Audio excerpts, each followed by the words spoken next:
Tonight on NewsWatch, the debate over drone strikes, why some say the U.S. has carried out war crimes with deadly drones. Plus, how the Environmental Protection Agency went around Congress to help wage a war on coal. And CBN News travels to Greece to look at the neo-Nazi group Golden Dawn and their plan for their country. All this and more tonight on NewsWatch. New scrutiny tonight directed at the Obama administration's use of drone strikes. Good evening. I'm Mark Martin. And I'm Wendy Griffith. This time, people are calling into question the civilian deaths drones have reportedly caused. Both Amnesty International and Human Rights Watch have released reports documenting the deaths of dozens of civilians in Pakistan and Yemen. Heather Sells has more in tonight's top stories. On-the-ground investigations show not only the aftermath of drone killings, but the surviving family members' grief, anger, and confusion. This Yemen mother says her taxi driver's son had no idea that he was transporting suspected militants. He did this because he was excited for an opportunity to earn some money. And this woman explains the injuries of this little girl who was hit by shrapnel from a missile. She's ill, she vomits and screams because of her stomach. In all, Human Rights Watch has concluded that U.S. drones killed 57 civilians in Yemen since 2009. In Pakistan, Amnesty International says it has evidence that drone strikes killed more than 30 innocent people since 2012. The US may have committed war crimes or extrajudicial executions. We're talking about the killing of a grandmother in front of her grandchildren in a field. At a press conference, Amnesty and Human Rights Watch asked the Obama administration to investigate. What we're calling for is increased transparency and very specific investigations into the unlawful killings that we've identified, both so that the people involved, the people who've suffered in those strikes, can have some form of understanding of what happened, that people can be held accountable, and also we hope that those investigations will help shape the Obama administration's policy going forward. In May, the president said drone strikes are not authorized unless there's near certainty that civilians will not be harmed, and he defended the use of drones. Conventional air power, or missiles, are far less precise than drones, and are likely to cause more civilian casualties and more local outrage. But the human rights groups say the administration has since failed to provide transparency about its drone attacks and must come clean. The U.S. government should be careful about the signal that it's sending to the rest of the world. Is killing people with drone technology, with impunity, with secrecy, with a failure at any accountability, the message that the Obama administration wants to send to all other governments that will acquire this technology? On Friday, a UN report also called on the administration to reveal the number of civilians killed by American drones. So far, the administration has not responded to any of the reports. Heather Sells, CBN News. Joining us now with more is Cliff May, the president of the Foundation for Defense of Democracies. Cliff, drone strikes have been an effective weapon against known terrorists. Should these civilian casualties, though, cause us to rethink the use of drone strikes? Look, civilian casualties are always tragic. They happen in all wars. What we have to recognize is that this is a war. We have to go after al-Qaeda and similar organizations who are waging a war against us. Drones are probably the most precise way of doing that with the least possible civilian casualties you can have. The drones are very accurate. You can be watching beforehand. Most of the time, what you attempt to do is, or I know what the U.S. military, U.S. intelligence attempts to do is make sure that the target is, if possible, alone and in an isolated area. Part of the problem is defining what is a civilian. Al-Qaeda terrorists put themselves into the middle of villages. They hire cooks, they hire drivers, they hire people to do their wash. They have relatives around them. Are all these people civilians, or are they not? I'm afraid that those who tell us not to use drones would say there's really no other weapon you can use, and therefore you have to disarm, even though we know very well that al-Qaeda does not intend to disarm. It is waging a war against us. Well, Cliff, should more be done to avoid civilian casualties when the strikes are carried out? Is there anything else that can be done, do you think? I suspect everything that can be done is being done, and I suspect further, and I'm pretty sure of this, that civilians are being used as human shields by al-Qaeda. Now, that is against the most basic laws of war. But again, if you say, okay, we're doing everything we can, but anytime we see a woman or a child or someone we cannot identify as an al-Qaeda operative with an al-Qaeda operative, we will not strike. I guarantee you al-Qaeda people will have with them 2 or 3 women or children all the time. That's what they'll do if they know that's a way to prevent us from killing them. You would like the people in these villages to know that it's very dangerous to be around these al-Qaeda types, that they do bring missiles down on them and on these villages. Although, to be fair, they may not be able to do anything to get these people to leave. These people have weapons. These people are brutal. Complain about them. They'll probably kill you. And that kind of killing that goes on constantly, as well as the bombing of churches and Shia mosques in places like Pakistan and Afghanistan, I'm afraid Human Rights Watch and Amnesty International don't have a lot of time or attention for that. Well, quickly, Cliff, do you believe drone strikes have saved American lives by stopping terror attacks before they can be carried out? No question about that. Look, drones are a weapon, and in a war, you must utilize weapons. Drones are a tactic. They are not a strategy, but they are a useful weapon. And yes, we know that the various terrorists who are plotting against us, there must be pressure on them at all times. They need to be worrying that a missile is going to come and sit on their breakfast table, that we're going to get them the next time they use a satellite phone or drive in their car. If we don't go after them, if they are able to plot and conspire in peace and in security, then we should expect more 9/11s, because 9/11 happened exactly that way. We didn't go after them. We let them plot. Well, we let them do it for a very long time, and then they hit us massively, killing 3,000 people, as you know, in a single day. They will do it again anytime they can. They are still hitting us in places like Benghazi. If we do not take the war to them, I guarantee you they will do better taking the war to us. All right, Cliff May with FDD. Thanks for being with us today, sir. Thank you, Mark. Very well said. Well, the recent government shutdown has left congressional approval at a 40-year low. A new poll shows only 12% of Americans approve of the job Congress is doing, and only 43% approve of their own representatives in Washington. 77% disapprove of the way congressional Republicans handled the budget talks. Some lawmakers share the same feeling. I join the American people in their disgust at what happened in terms of the shutdown of government. Shutting down the government, in my view, is not conservative policy. So there'll not be another government shutdown. You can count on that. Even so, with midterm elections next year, 2/3 of voters say they are likely to vote for new representatives. The September jobs report was 2 weeks late due to the shutdown. It was also disappointing for the economy. While unemployment fell to 7.2% from 7.3% in August, employers added only 148,000 jobs in September, 40,000 less than what economists expected. The report from the Labor Department is based on data collected before the shutdown started, so it doesn't factor in the resulting furloughs. More recent indicators suggest worsening in October. A battle against Obamacare's contraception mandate could be fought in the Supreme Court. The mandate requires businesses to provide insurance coverage for morning after abortion pills and more. Hobby Lobby is asking the High Court to hear its case. The Christian family who owns the craft store chain says the policy forces them to violate their religious beliefs or pay millions in fines. A district court temporarily exempted their business from the mandate in July. The Department of Health and Human Services then filed a notice in federal court to appeal that decision. The Obama administration has been known to enact regulations when it can't get what it wants through legislation.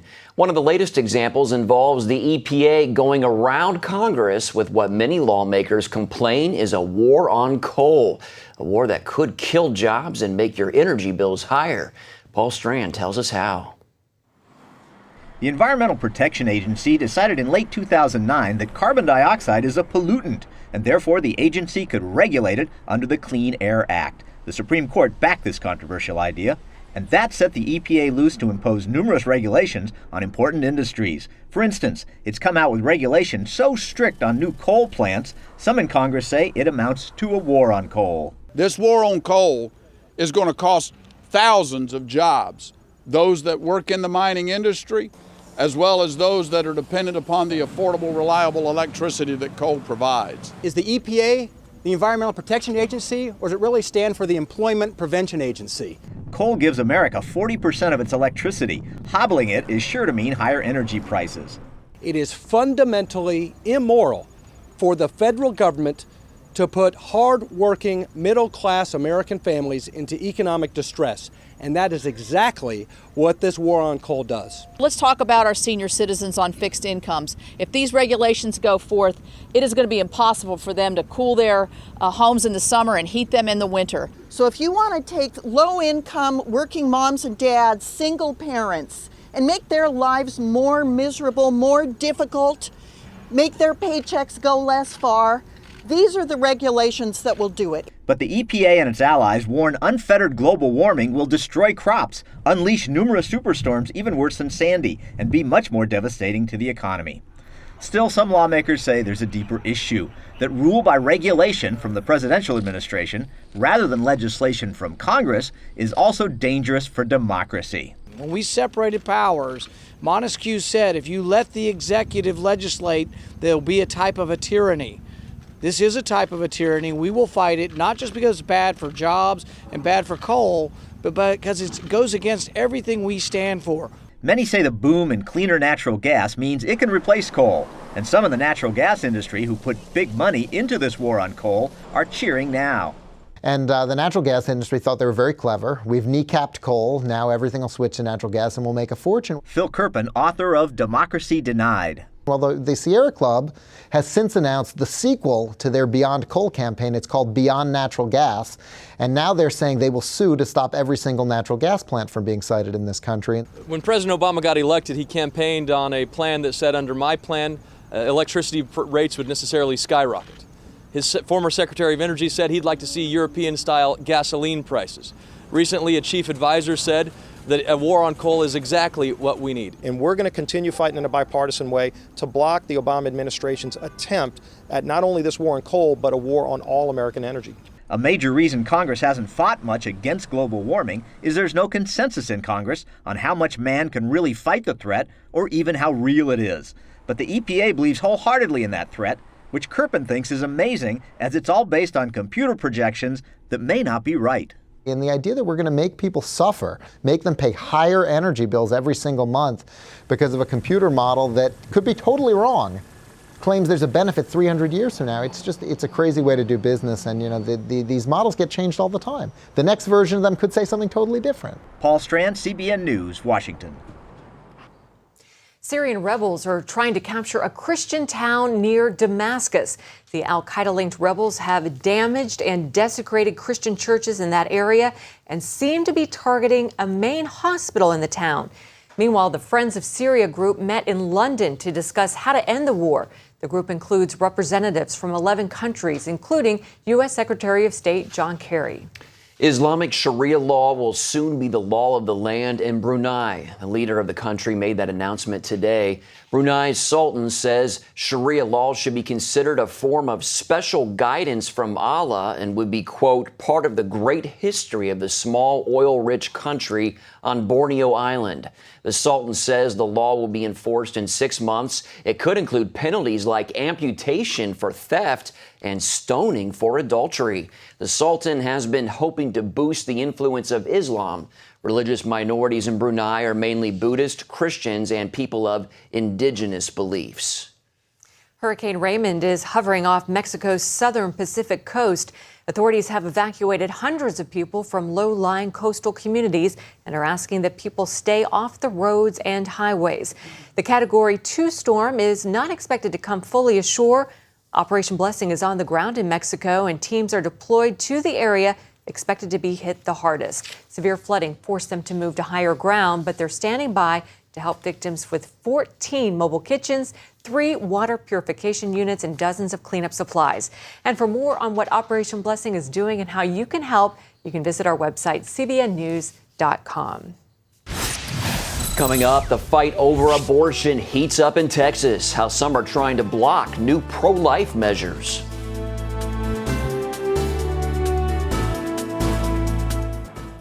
In 2008, My husband, Gary, departed for heaven. I was still grieving. And then to find out I had cancer, I began praying, God, how do I do this? Where do I do this? Cancer Treatment Centers of America was the place. Dr. Neelam outlined a plan that would take care of my mind and my body, and she prayed with me. For Bible-believing Christians, we're able to pray with them in a much deeper way as they begin to really rely upon their faith. At Cancer Treatment Centers of America, we believe in the power of faith and prayer as indispensable allies in the fight against complex and advanced stage cancer. I'm back in Telluride on the mountain skiing. I feel strong and healthy. Advanced medicine and technology. And I am a survivor. The warm embrace of the Spirit and the power of prayer. These are happy tears. Please go to cancercenter.com/faith. Appointments available now. Cancer Treatment Centers of America. Care that never quits. Jim is 38, mortgage, married, 3 great kids. He wants to protect his family with a $500,000 term life insurance policy. What do you think it'll cost him? $100 a month? 60? 40? Actually, none of the above. Jim can get a $500,000 policy from a highly rated insurer for under $19 a month. His secret? SelectQuote. SelectQuote is impartial. They'll comparison shop the pick of insurance companies like these to give you a choice of your best prices. SelectQuote has great savings on term life for women, too. Jim's wife, Deidre, can get a $500,000 policy for under $16 a month. SelectQuote has helped make term life insurance affordable for hundreds of thousands of people since 1985. How about you? Just call this number or go to SelectQuote.com. SelectQuote. We shop, you save. A Nevada community is looking for answers after a middle school student opened fire on his classroom Monday. Tonight, 2 people are dead, the young gunman and a teacher who authorities are calling a hero. Caitlin Burke reports. The doors are closed today to Sparks Middle School. Authorities are searching for clues and interviewing the 20 to 30 witnesses of Monday's shooting. I thought it was fake. I thought he was just going to get suspended for a fake gun. But it became very real when the unidentified gunman fired a shot. The little kid took the gun out of his backpack and he was threatening to kill the teacher. And at that point, my heart was racing. Math teacher Michael Lansbury tried to persuade the young shooter to put down his weapon. Eyewitnesses say he died protecting them. And then he shot a teacher. The teacher fell straight to the ground. When the teacher tried to pull it away, he pulled the trigger and the teacher was dead. We picked him up, carried him a little bit, and we left him because our vice principal said, go, go, go, get to safety, get to safety. Lansbury was a math teacher and a former Marine. He also served 2 tours in Afghanistan with the Nevada National Guard. The deadly shooting was over before police even arrived on the scene. The gunman shooting 2 other students before turning the gun on himself. The 2 students are recovering tonight, one shot in the arm and the other in the stomach. Meanwhile, authorities are still searching for a motive. Caitlin Burke, CBN News. What a tragic story, Mark. Yeah, but a hero in the midst of that, someone who died trying to save the lives of young people. Amen. Well, up next, a look at the growing neo-Nazi movement in Greece.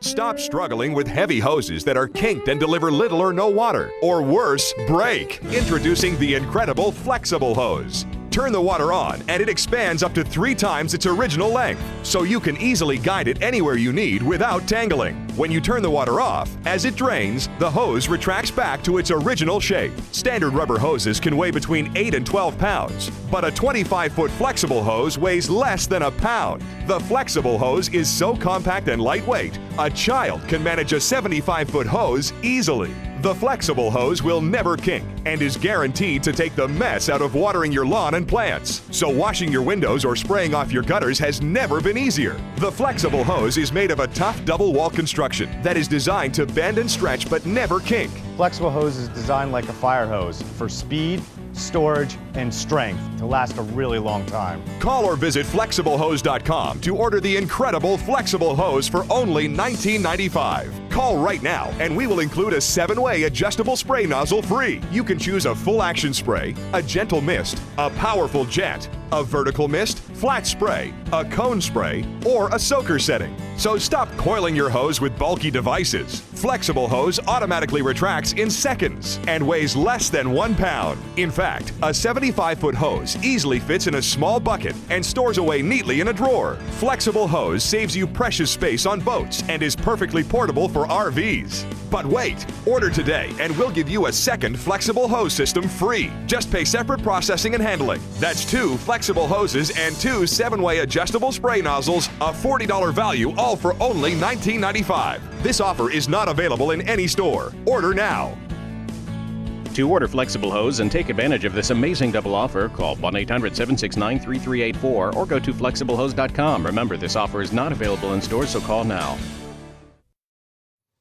Lawmakers in Greece are deciding whether to suspend state funding for a group called Golden Dawn. Leaders of the political party have been charged with criminal activities and terrorism. Yeah, Golden Dawn is also behind a growing neo-Nazi movement in Greece. And for tonight's Focus Report, Dale Hurd traveled to Athens to bring us a better look at this group. In the Greek town of Rafina, members of the fascist group Golden Dawn march into a market used by immigrants to sell their wares. Golden Dawn checks for business permits, then destroys the stands of those who can't produce a document.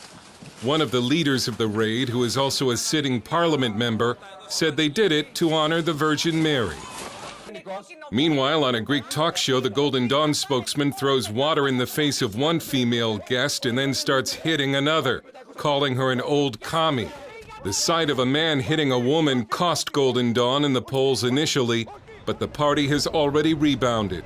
As Greek society continues to unravel, Golden Dawn is rising up. Greeks are facing an acute shortage of jobs, food, medicine, and leadership. Greeks want a savior. The economic crisis has caused more and more Greeks to lose faith in the political class, and they're looking elsewhere for answers. Nothing changes. Only with a revolution can things change. If this political system doesn't change for new people to come in, Greece will not move forward. We are living moments from the apocalypse. Unemployment among young adults has hit an incredible 55%, and experts fear a replay of the 1930s, when a depression in Germany helped usher Hitler to power. Golden Dawn's official support is now between 10 and 12%, but is probably higher. In a nation where politicians don't seem to have an answer to a crisis that has brought Greece to its knees, the appeal of Golden Dawn is that it has an answer, even if it's the wrong answer.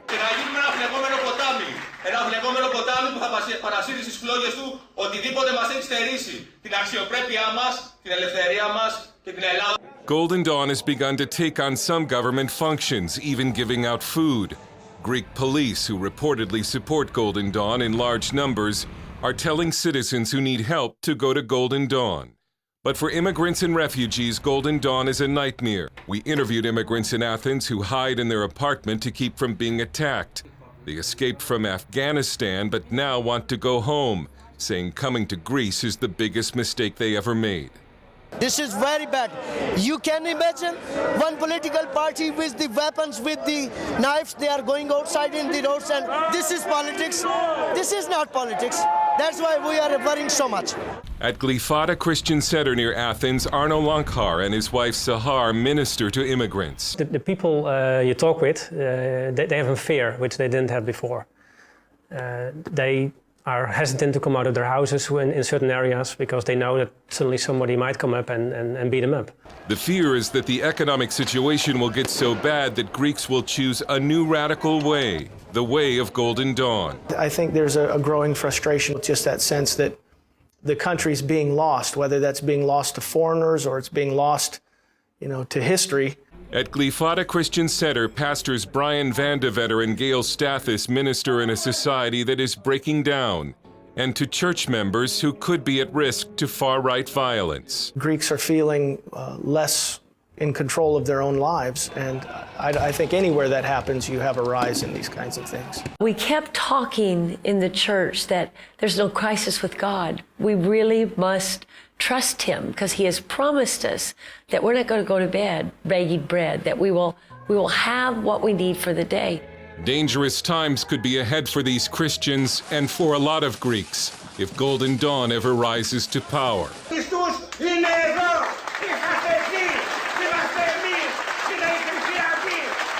Dale Hurd, CBN News, Athens. Frightening. Thanks, Dale. Up next, a magical homecoming for a man who served our country. See the surprise when we come back. Attention, sleep apnea patients. Are you tired of the expense and hassle of getting your CPAP and BiPAP supplies? Are you fed up with dealing with ill-fitting, leaking, or worn-out masks and straps? Are you worried about the effects that unsanitary tubes, cushions, and filters have on your health? If you said yes to any of these questions, Allied Medical Supply Network has the solution to your problems. You could qualify to have your supplies regularly delivered right to your door at little or no cost to you. That's right, no more inconvenience, no worn-out masks and straps, no more unsanitary equipment, just restful sleep.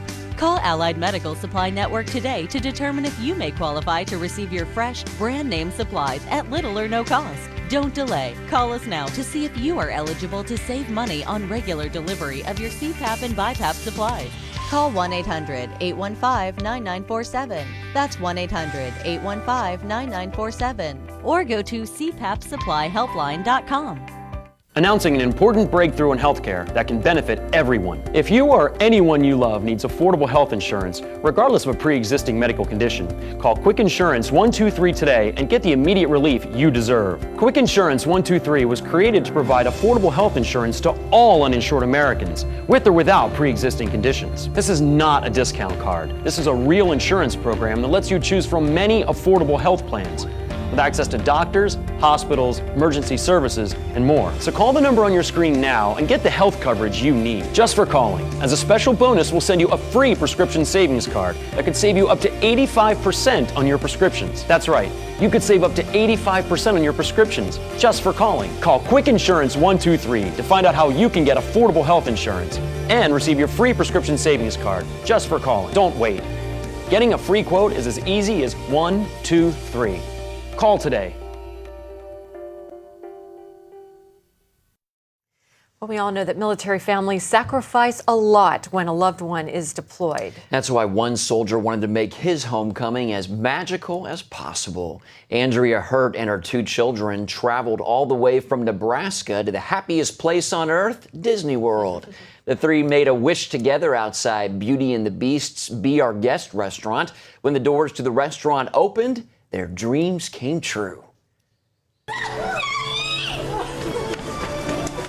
I was seeing, the love of my life and my kids, and it's real, and I can hold them and touch them.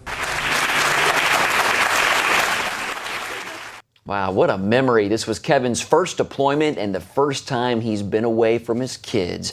Make that reunion all the more sweet. That is amazing. They had no idea he was going to be there. Yeah. Yet she was so dressed perfectly, for that event. Yeah. It makes me wonder if she had maybe a little inkling. I think she did. Yeah, I think she did. Because a girl doesn't dress up like that unless she knows. That's right. Well, that's going to do it for this edition of Newswatch. Thanks for watching. Have a good night.